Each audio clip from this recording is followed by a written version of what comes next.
Bapak Ibu surga jeung neraka mah ngan saukur sabab jeung akibat.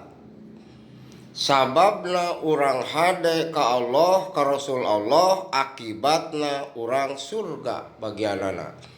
Sababna urang goreng ka Allah, goreng ka Rasul Allah, akibatna neraka bagianana. Mung sakitu.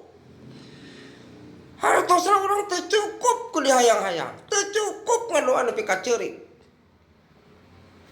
Ari teu eling mah ka Allah, dina saeus ngadoa. Teu ngagugu kana parantahan Allah. Padahal urang hayang ka surga, mung kana neraka. Cek Allah ngaji supaya sampurna ibadah. Pan teu. Tah ieu permasalahanna mah eta cingewutnya surga neraka mah ngan saala kadar sabab jeung akibat. Tah kitu keun ke orang teruskeun deui.